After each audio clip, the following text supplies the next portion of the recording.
What's happening? It's your man back in the building again, back at it again. Your man, the Happy Hatter, aka Mr. Make You Smile, aka Gypsy Hustle, aka BKA, your man Chucky B. What's happening, everybody? I'm back in the building. Been gone for a while, about 3 weeks. Been busy, man. But I'm back now. I'm back now, back to do my thing, back to do my little show, have a little fun, talk about some things that I want to talk about. You know what I'm saying? Say the things that I want to say.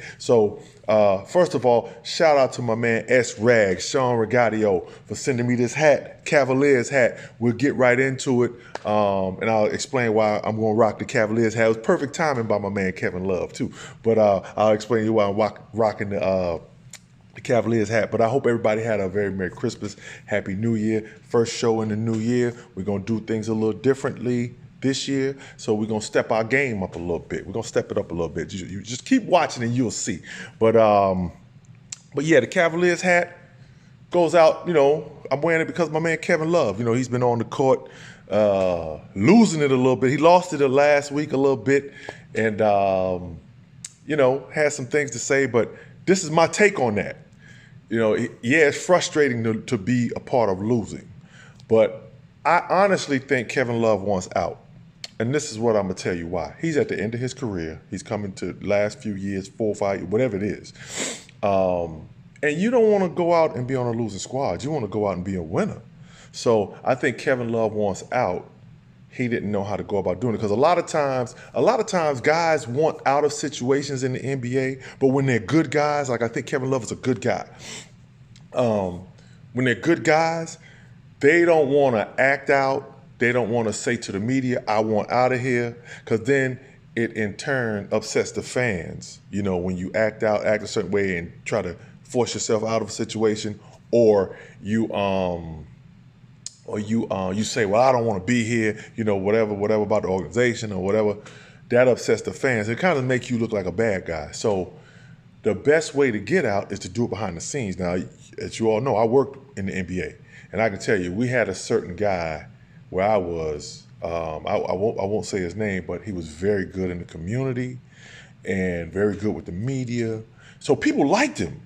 So when he comes back to play there, the fans cheer him on. See, a lot of guys come back to play and get booed because they forced their way out. But this guy came back. The fans cheered him on because they didn't know what was going on behind the scenes. Behind the scenes, he was like, yo, y'all got to get me out of here. I want out. I don't want to be here no more. But in front of the camera, he was like, yo, I love it here.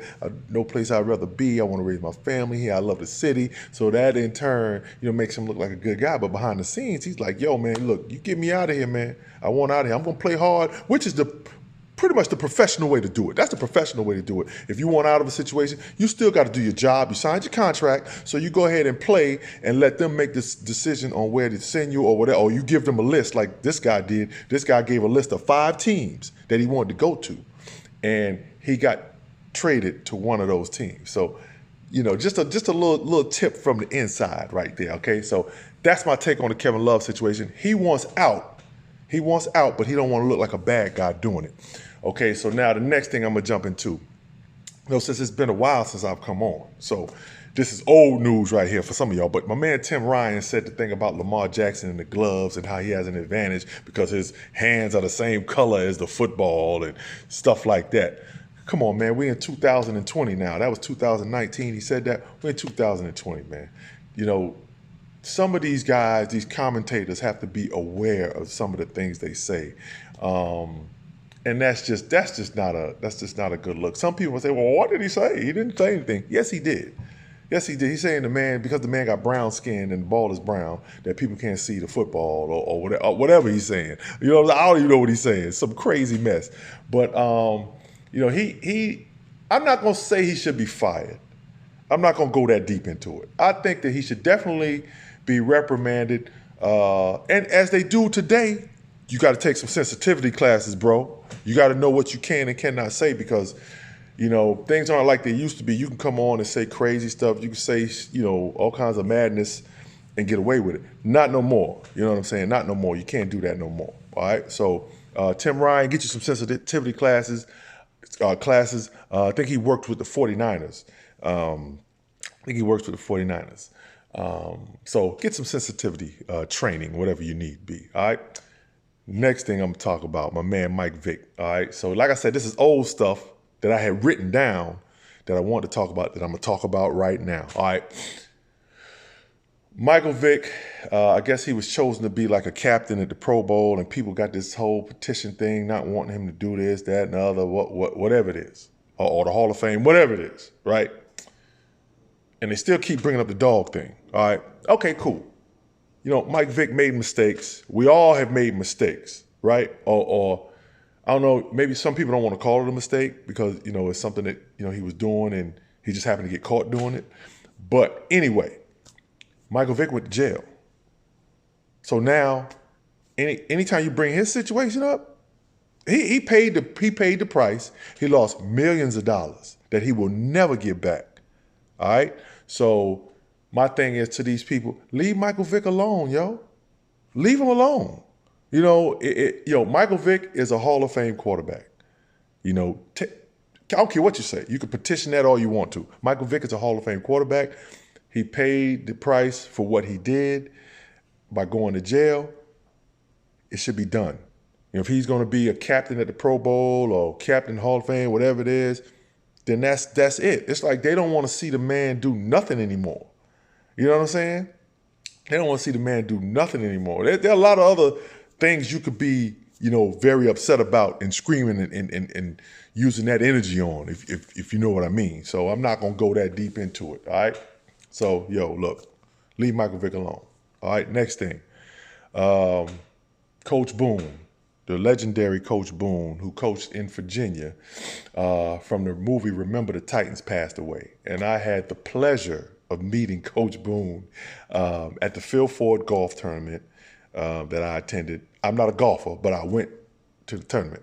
But I had the pleasure of meeting Coach Boone, and you know, he was a nice man, very nice man. So rest in paradise, rest in peace, however you say it, to Coach Boone. So sad to see that you're going, but hey, we're all going to go one day.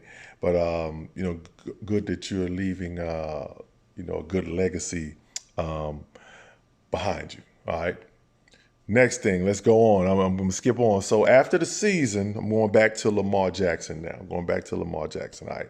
So after the season, Lamar Jackson bought his offensive line Rolexes. Okay. Hey, you need to, hey, the guy, hey, I applaud him.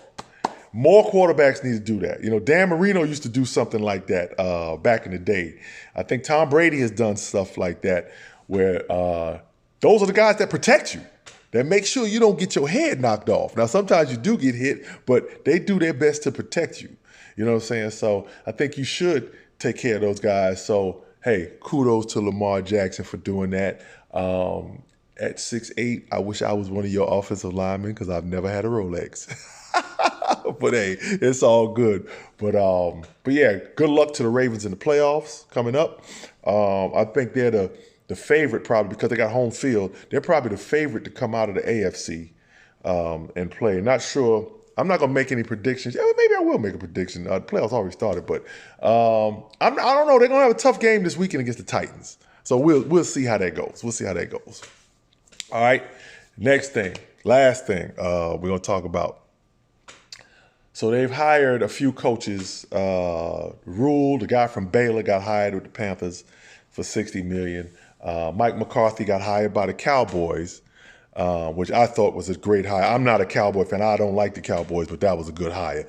People better be concerned with the Cowboys next year because they do have some talent. They just needed somebody to get that talent right. You know what I'm saying? So, but the question is, what's up with the lack of hiring with minority coaches? Okay, so you look at the NFL, I don't know the percentage, but the percentage of minorities is high. You know, I think that, you know, well, the NFL has the Rooney Rule. So how serious is the Rooney Rule? How serious is it? You know what I'm saying? So, you know, that deserves to be looked at. Me, personally, I say that, you know, you had Marvin Lewis, who spent a lot of time in Cincinnati, who eventually he got fired. The big firing that sticks out in my mind, though, is the Lovie Smith one. When Lovie Smith got fired, he was 10-6. They missed the playoffs. They were tied at 10-6 with someone else, but the other team, I think it was Green Bay maybe. Green Bay had the tiebreaker. You know what I'm saying? But 10-6 and you get fired? That's the, there are other hirings that, or firings that stick out in your mind. But that Lovie Smith one is the closest one that I can remember that he probably should have been given another year, and he got fired. So the lack, my opinion on the lack of hiring of the minority guys, like Eric Bieniemy. When does he get a shot? The Rule guy got a shot. Eric Bieniemy played in the NFL. Now, I'm a former NBA player, and I'm for former NBA players. Now, let me say this before I say what I'm about to say. Everybody's not cut out to coach. Just because you played the game don't mean you know the game well enough to coach or that you're going to be a good coach. I will say that. All right? But I do also think that former players should get first dibs on the opportunities. You know what I'm saying? That's just my belief. That's just how I feel. And I think that Eric Bieniemy deserves a shot. Now, if he crashes and burns, okay. Give him another opportunity. How many opportunities did Bill Belichick get before he became successful with the Patriots? You know what I'm saying? How many opportunities did Bill Parcells have? You know what I'm saying? How many did he get? Belichick, I think he coached maybe 3 games with the Jets or something like that. I can't remember what it was, but he didn't do well his first trip in Cleveland. Bill Belichick stunk. And now look at him. He's going to go down as one of the greatest coaches ever. So people need to get their stuff together. The higher-ups. It's time for, and when we say minorities, you know what we mean. We need black coaches. Black coaches. Everybody wants to say, oh, well, Ron Rivera, he's a minority. Yeah, maybe true, but we mean black coaches.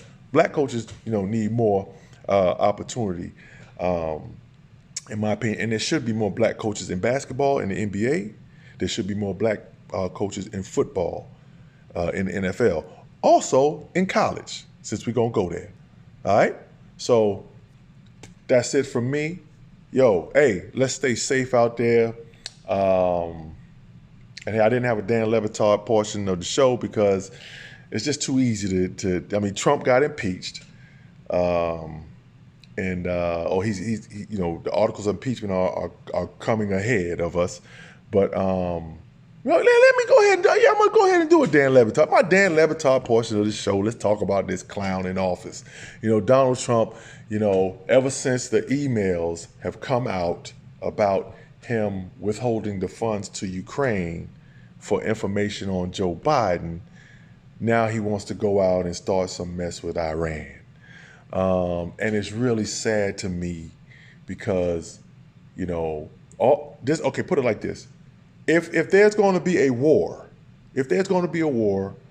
all those folks with the Make America Great Again hats, all of those Trump supporters, y'all need to be first in line because y'all wanted this. You know what I'm saying? Now, these people are wanting war, but none of them are sending their kids off to war. Let me give you a little nugget here. I've got, my father was a World War II veteran. My uncles were in Vietnam. My cousins were in the Desert Storm. So I've got people in my family that have joined the military. And they did not get in the military to go to war. That's not what they got into the military. That's serious. You know what I'm saying? That's serious. Most people that get into the military are getting into the military for better opportunity. Yeah, you have some get in there wishing for war. Some want better opportunity too. Like for instance, I'll give you another little nugget about my dad. My dad had a 7th or 8th grade education. But when he had the opportunity to go to the military, travel the world, he got to speak 5 different languages. So he learned all that through the military. A lot of people go into the military when they can't afford to go to college. So, this clown, and of course he has no clue to that. You know what I'm saying? Yeah, he's a clown. I have no respect for him. And like I said, I don't call him a president. He's a resident of the White House. And he don't even stay in the White House. He's going to go kill a guy in Iran, give the order from the golf course where he said Obama was all the time. And who's on the golf course more than anybody? You understand what I'm saying? So that's my Dan Le Batard portion show. I really don't like to spend too much time on that clown, but hey, I want to stay positive and I want to be a part of bringing people together. That's my goal, all right? So your man gonna check out the Happy Hatter. That's me, AKA Mr. Make You Smile. That's me, your man, Gypsy Hustle. That's me, all right? So I'm signing out. Yo, everybody have a blessed day, blessed week, blessed month, and I'll be coming back. Yo, A, B, see ya.